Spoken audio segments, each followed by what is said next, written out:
Number 11 है ये। Question number 11 है। मास कितना है बेटा? मास है 500 ग्राम। मास कितना है?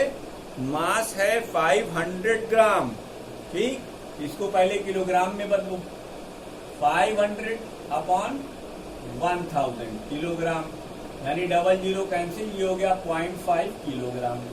ठीक, initially at rest, initially at rest, ये रेस्ट पर है। यू की वैल्यू 0 लिख लो, ये यू की वैल्यू 0 लिख लो। अब acted upon by a force which it causes to move a distance of 4 metre in 2 second. S की वैल्यू आपकी 4 मीटर है और टाइम ले रहा है वो 2 सेकेंड का। क्या ले रहा है? 2 सेकेंड का। ठीक, find the magnitude of the force. क्या निकालना है हमको? Magnitude of force. बेटा एक काम करते हैं, हमारे पास एक फार्मूला है F is equal to u t plus half AT square.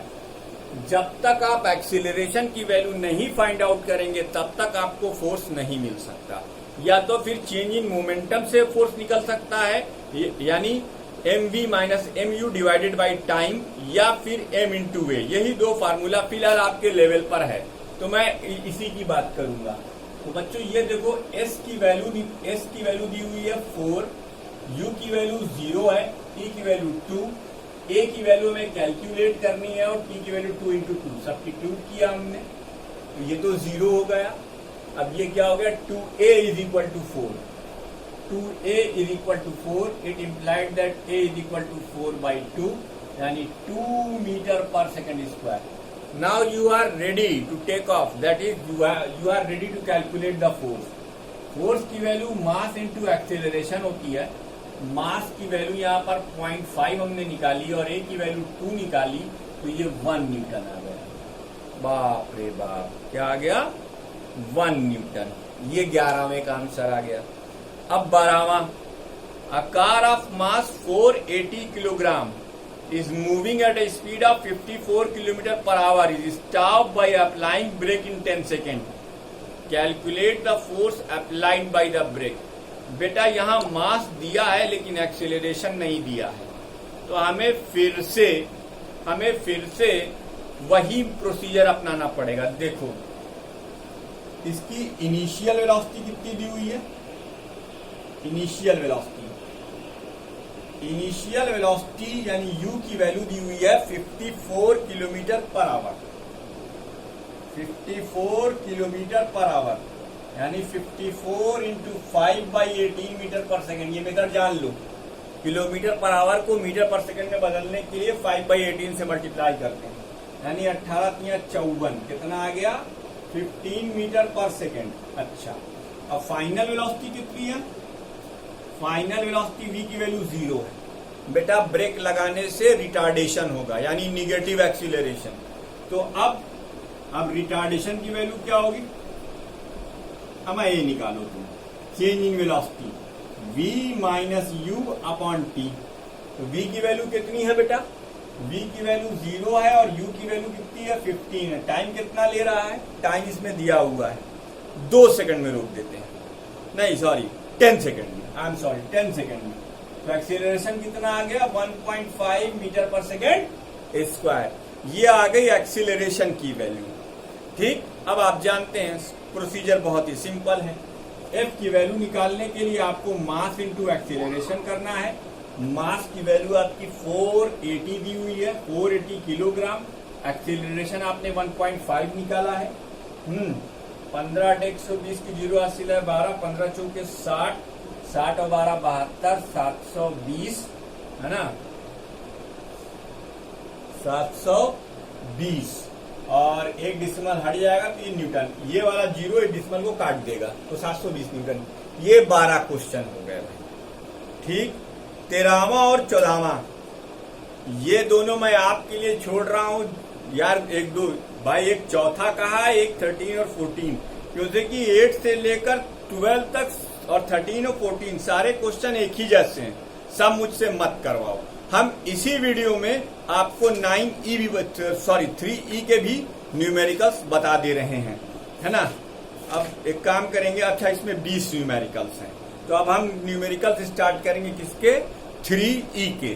Sorry, पहले 3D तो देख लें, कोई न्यूमेरिकल तो नहीं उसमें, नहीं 3D में भी कोई न्यूमेरिकल नहीं है, सीधे फिर आपको 3E में आना है। 3E में 20 न्यूमेरिकल्स हैं, हम कोशिश करेंगे कि हम उसको भी आज ही निपटा दें। देखिए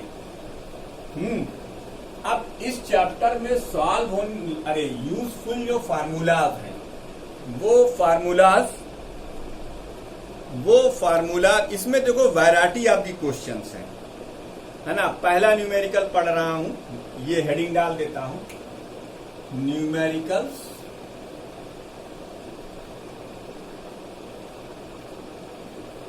E। अब सोचो अगर हम एक एक सवाल लिखने जाते तो मेरी कितनी हालत खराब हो जाती। अब ये देखो सवाल देखो, the force of attraction between two bodies at a certain separation is 10 Newton.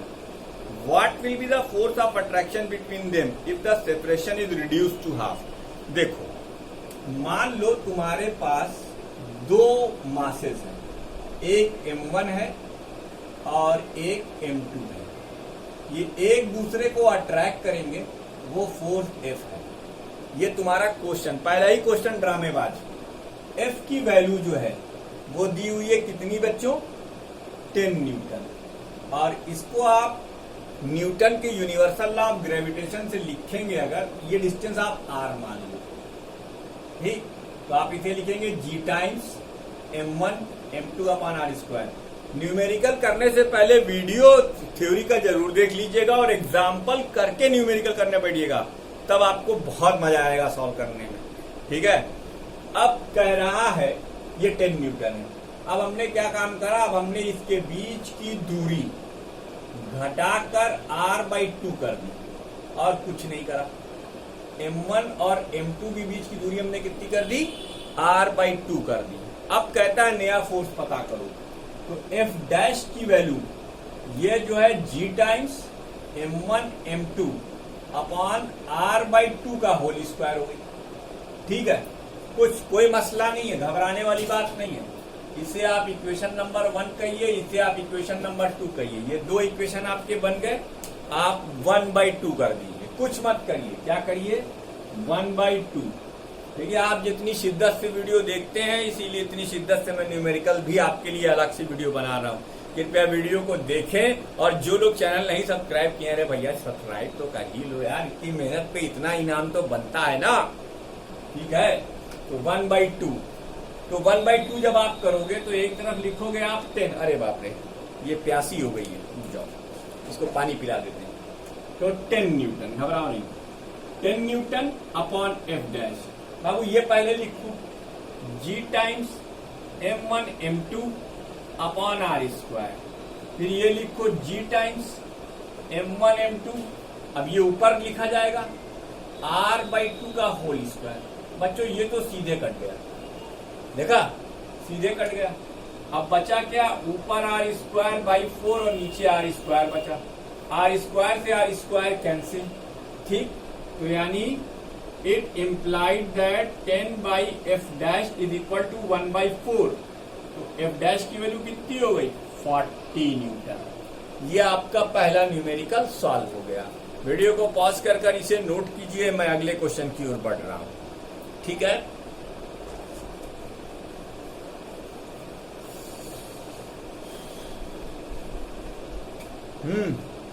अगला question, right the approximate weight of A mass 5 kilogram, what assumption you made. देखो बेटा, स्ट्रिक्ट वैल्यू एक्सपेरिमेंटली जो सी लेवल पर जी की डिफाइन की गई वो 9.8 metre per second square है, लेकिन हम कन्वीनियंटली इसको राउंड ऑफ करके 10 मीटर पर सेकेंड स्क्वायर लिखते हैं।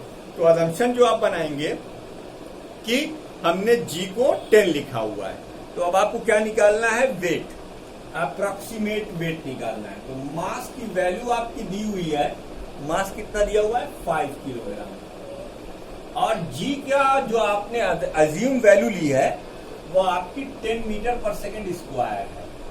वेट का जो फार्मूला होता है, वेट का फार्मूला होता है m इंटू जी, यानी 5 multiplied by 10 that is 50 Newton. ये आपका दूसरा क्वेश्चन हो गया। तीसरा की तरफ बढ़ते हैं। Calculate the weight of the body of mass 10 kilogram in KGF and Newton. In KGF and Newton. देखो, तो जब केजीएफ में लिखोगे तो वेट इन केजीएफ, मैं ये सब बता चुका हूं भैया थ्योरी में। वेट यानी ये हो जाएगा एम केजीएफ है, बस इतना ही लिखना है। क्या लिखना है? M kgf. अब एम की वैल्यू यहाँ पे क्या दी हुई है? मास कितना है बॉडी का? 10 किलोग्राम। तो ये सीधा सीधा आंसर क्या आ गया? 10 केजीएफ। अब अगर इसको न्यूटन में कन्वर्ट करना है तो देखो तुम्हारी किताब में जी की वैल्यू क्या ली गई है? 9.8 मीटर पर सेकेंड स्क्वायर। इसमें 10 नहीं लिया गया है। तो अब वेट का फार्मूला तुम्हें लगाना है एम इंटू जी। मास कितना है तुम्हारा? मास है 5 और जी की वैल्यू है 9.8। ये हो गया 8 पंजे 40 की 0 80 4 5 9 45 4 49 49 न्यूटन। ये आंसर आ गया इसका। क्या आ गया? 49 न्यूटन। और इसकी जो डायरेक्शन होगी आप जानते हैं, अर्थ फ्लैटन है, जहां पर आप खड़े हैं इसलिए आप कहेंगे वर्टिकली डाउनवर्ड। किस डायरेक्शन में काम करेगी? Vertically downward. ये आपका हो गया तीसरा क्वेश्चन। अब आप चौथे की तरफ बढ़िए। तो जो आपका चौथा क्वेश्चन है, state the magnitude and direction of the force of gravity acting on the body of mass 5 kilogram. Take g is equal to 9.8 metre per second square. बाबू भैया कितनी बार बताएं? वही सवाल फिर रिपीट है। अब m की वैल्यू 5 रखो, g की वैल्यू 9.8 मल्टीप्लाई कर डालो। वैसे ही the weight of the body is 2 newton, what is the mass of the body. ये जो पांचवा क्वेश्चन है ये मैं कर रहा हूं, चौथा नहीं करूंगा, चौथा छोड़ दिया, पांचवा तुम्हारे लिए। इसमें वेट की वैल्यू दी हुई है 2 न्यूटन और मास की वैल्यू दी हुई है, मास कैलकुलेट करना, और जी की वैल्यू आपकी दी हुई है 10 मीटर पर सेकेंड स्क्वायर। इसका मतलब W का फार्मूला होता है m into g. It implied that W की जगह पर रखिए 2, m कैलकुलेट करना, g की वैल्यू 10, तो m की वैल्यू कितनी हो गई? 2/10 यानी 0.2 किलोग्राम। ये इसका आंसर आ गया। छठा question, the weight of the body on earth is 98 Newton, where the acceleration due to gravity is 9.8 meter per second square. What will be its mass and weight on the moon, where the acceleration due to gravity is 1.6 meter per second square? बेटा mass change नहीं होता, तो जो मास अर्थ के surface पर है वही मास आपका मून के भी सरफेस पर होगा। तो यहाँ मास कितना है? मास निकालना पड़ेगा। तो उसी की वेट दिया है, जी दिया है, तो m निकालना पड़ेगा। चलो निकाल लेते हैं। कौन सी आफत आ रही? कितना वेट है इसका? 98 न्यूटन। और जी की वैल्यू कितनी भैया? 9.8 मीटर पर सेकेंड स्क्वायर। तो हमारे पास एक फार्मूला है ना, W is equal to M into G. तो m की वैल्यू W अपॉन जी, यानी 98 डिवाइडेड बाई 9.8। ले भैया 10 किलोग्राम आंसर आ गया। मास कितना आ गया? 10 किलोग्राम। शुद्ध आंसर है ये। अब मून पर वेट निकालिए। Weight on moon, weight on moon. तो मून पर मून की ग्रेविटी चलेगी, यानी mass into acceleration due to gravity on moon. Acceleration due to gravity of moon. यहां अर्थ है, वहां मून पे निकालना है। तो मास तो चेंज होना नहीं, मास की वैल्यू आप 10 रखिए और एक्सीलरेशन की वैल्यू मून पर कितनी है? 1.6, यानी कितना हो गया? 16 न्यूटन। लो भैया, जो अर्थ पर 98 न्यूटन का मास है, वेट है, वो मून पर कितना हो जाता है? केवल 16 न्यूटन। यानी अगर आप यहाँ उछलते हैं 1 फीट, तो वहां आप कितना उछलेंगे? 16 से इसमें मल्टीप्लाई करके देख लीजिए, उतने गुना ज्यादा उछल जाएंगे। 16 हमारे ख्याल से डायरेक्ट डिवाइड करेगा। टेबल याद है आपको? है नहीं, डायरेक्ट नहीं। 16 छक्का 96, 6.2 आएगा कुछ करके। ठीक, तो ये अगला सवाल है। A man weighs 600 Newton on Earth. What will be his approximate moon on Earth? Give reason for your answer. बेटा बार बार क्वेश्चन रिपीट करने से कोई फायदा नहीं है, क्योंकि मून की ग्रेविटी अर्थ की ग्रेविटी का 1/6 टाइम है। तो अगर यहाँ पे 600 न्यूटन है किसी बॉडी का वेट, तो मून पर वो अल्टीमेटली जो है 100 न्यूटन हो जाएगा। यही आपका आंसर है। What is the force of gravity and weight of A block of mass 10.5 kilogram. ये भी आप आराम से निकाल लेंगे। अब बॉल इज रिलीज। अब 9वां क्वेश्चन जो है वो 3 इक्वेशंस ऑफ मोशन पर बेस करेगा। अब देखते हैं कौन सा लगाएंगे। A ball is released from a height and it reaches the ground in 3 seconds. If g की value 9.8 metre per second square, find the height from which the ball was released. हमें उस हाइट का पता करना है जहां से ball release हुई थी। तो चूंकि अरे यार पहले मिटा तो दे भैया, इसे नोट कर लीजिए। 2 3 5 6 है। अब हम कर रहे हैं question number 9। A ball is release from A height. जब बेटा कोई चीज रिलीज की जाती है तब यू की वैल्यू 0 होती है, इसमें कोई डाउट नहीं। पहला तो ये हो गया। उसके बाद and it reaches the ground in 3 second. E की वैल्यू